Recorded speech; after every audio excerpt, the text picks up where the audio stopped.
Hello மக்களே! இன்னைக்கு நம்ம பார்க்க போற ரெசிபி என்னன்னு பார்த்தீங்கன்னா, ஒரு வெயிட்லெஸ் ஸ்மூத்தி தாங்க. ஆமாங்க. ஓட்ஸ் பனானா வெயிட்லெஸ் ஸ்மூத்தி தாங்க பார்க்க போறோம். வாங்க எப்படி செய்யறதுன்னு பார்க்கலாம். ஒரு சின்ன பவுல் எடுத்துக்கோங்க. அதில 3 ஸ்பூன் ஓட்ஸை வந்து 1 டம்ளர் தண்ணி ஊத்தி ஒரு 10 நிமிஷம் ஊற வச்சுக்கோங்க. ஓட்ஸில் வந்து ஃபைபர் கண்டென்ட் நெறைய இருக்குது அப்படின்றதுனால இது வெயிட் லாஸ்க்கு ரொம்பவே யூஸ் ஆகுதுங்க. அது மட்டும் இல்லங்க, ஓட்ஸ் சாப்பிட்றதுனால மெட்டபாலிசம் அதிகரிக்குது. அது மட்டும் இல்ல, ரத்தத்தில இருக்க சர்க்கரை அளவு கூட குறைக்குது. ஸோ டயபெட்டிக் பேஷண்ட்லாம் தாராளமா சாப்பிட்லாம்.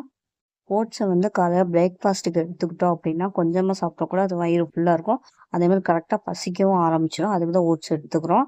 இப்போ வந்து மிக்ஸி ஜார் எடுத்துக்கலாம். ஊற வச்ச ஓட்ஸை வந்து அதில போட்டுக்கலாம்.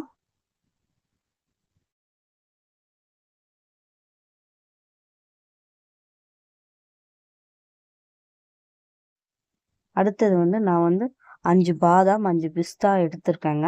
ஒரு 2 முந்திரி பருப்பு எடுத்திருக்கேன். அதையுமே மிக்ஸி ஜார்ல போட்டுக்கலாம். அடுத்ததா நான் ஒரு 3 டேட்ஸ் எடுத்துக்கிறேன். குழந்தைங்க வந்து டெய்லி வந்து 3 டேட்ஸ் சாப்பிட்டாங்க அப்படின்னா, பிரெயின் டெவலப்மெண்ட் நல்லா இருக்குங்க. அது மட்டும் இல்ல, டேட்ஸில் வந்து பொட்டாசியம், கால்சியம் நிறையாவே இருக்கு. அது மட்டும் இல்ல, ரத்தத்தில் இருக்க ஹீமோகுளோபினையும் இது வந்து அதிகரிக்குது. ஸோ குழந்தைங்க மட்டும் இல்ல, எல்லாருமே காலையில் எழுந்திரிச்சோன்னே ஒரு 3 டேட்ஸ் சாப்பிடுங்க. உடம்புக்கு ரொம்பவே நல்லதுங்க.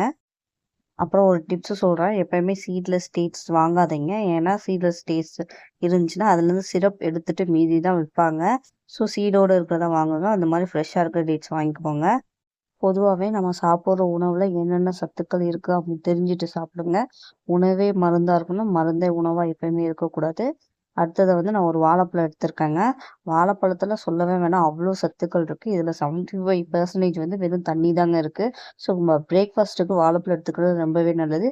இந்த வாழைப்பழம் ஒண்ணு வந்து மிக்ஸி ஜார்ல போட்டுக்கிறேன். இப்போ வந்து தேன் விட்டுக்கிறேங்க. தேன் வந்து ஆப்ஷனல் தான். உங்களுக்கு பிடிச்சா தேன் போட்டுக்கோங்க. இல்ல அந்த ஸ்வீட்னஸே போதும் அப்படின்ற பட்சத்துல தேன் வேண்டாம். தேன்லயுமே அவ்ளோ சத்துக்கள் இருக்குங்க. நான் உங்களுக்கு சொல்லணும்னு இல்ல. அவ்ளோ இருக்கு. ஸோ தேனையும் ஆட் பண்ணதுன்னா ரொம்பவே நல்லது. இப்போ மிக்ஸியில போட்டு அடிச்சு நல்லா ஸ்மூத்தியா எடுத்துக்கலாங்க. நல்லா அரைச்சு எடுத்துக்கலாம். அவ்வளோதாங்க, smoothie ready. Quick and tasty ரெசிபிங்க. ரொம்பவே ஈஸி. பொதுவாவே மார்னிங் டைம்ல பாதி பேர் வந்து பிரேக்ஃபாஸ்ட் சாப்பிடாம போயிருவாங்க. அது வந்து ரொம்பவே தப்புங்க. பிரேக்ஃபாஸ்ட் ஸ்கிப் பண்றது ரொம்ப ரொம்ப தப்பு.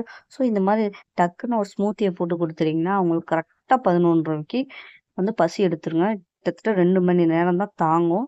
ஸோ இது வந்து ஹெல்தியாவும் இருக்கும். நல்லா பசியும் எடுக்கும். ஸோ இது மாரி போட்டு குடுத்துக்கோங்க. நான் வந்து ஸ்மூத்திக்கு மேல வந்து கொஞ்சோண்டு பாதாம் பருப்ப நொறுக்கி போட்டுருக்கேங்க. சும்மா டேஸ்ட்டுக்காக. ஓகே ஃப்ரெண்ட்ஸ், இந்த வீடியோ பிடிச்சிச்சுன்னா லைக் பண்ணுங்க, ஷேர் பண்ணுங்க. மறக்காம என்னோட சேனலை சப்ஸ்கிரைப் பண்ணி வச்சுக்கோங்க. அடுத்த ஸ்மூத்தில பார்க்கலாம்.